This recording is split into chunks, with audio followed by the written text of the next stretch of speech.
வசனத்திலிருந்து வாசிக்க கேட்போமாக. வனாந்தரம் வறண்ட நிலமும் மகிழ்ந்து காடுவெளியும் கலித்த புஷ்பம் போலவும் செழிக்கும். அது மிகுதியாய் செழித்து பூரித்து ஆனந்த களிப்புடன் பாடும். இவனுடைய மகிமையும் கர்மேல் சாரோன் என்பவைகளை அலங்காரமும் அதுக்கு அளிக்கப்படும்.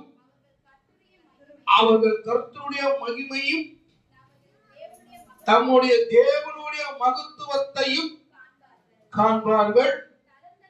தளர்ந்த கைகளும் திடப்படுத்தி தள்ளாடுகிற முழங்கால்களும்